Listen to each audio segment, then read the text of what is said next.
Water stains under your floors from leaking pipes can wreck your vibe and your wallet if you don't catch them early.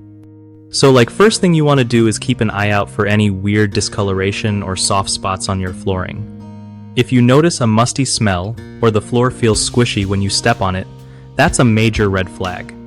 Act fast and try to locate the source of the leak, which might be tricky but usually involves checking pipes in basements or crawl spaces. Turn off the water supply if you suspect a leak to stop more damage. Grab some towels or a wet vacuum to soak up standing water and speed up drying with fans or a dehumidifier. Don't forget to inspect your pipes regularly for any signs of wear or corrosion, especially if your place is older. Calling a plumber sooner rather than later can save you from a huge repair bill down the line.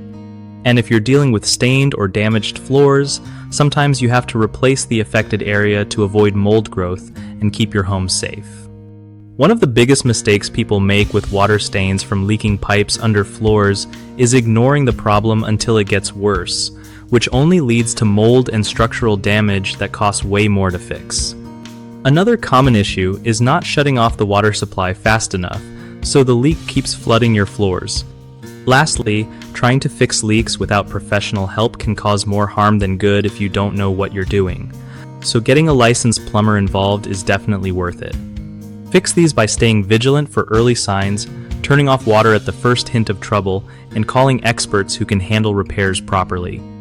BigHomeProjects.com is super helpful because it connects homeowners with trusted local contractors who really know their stuff when it comes to plumbing and flooring repairs.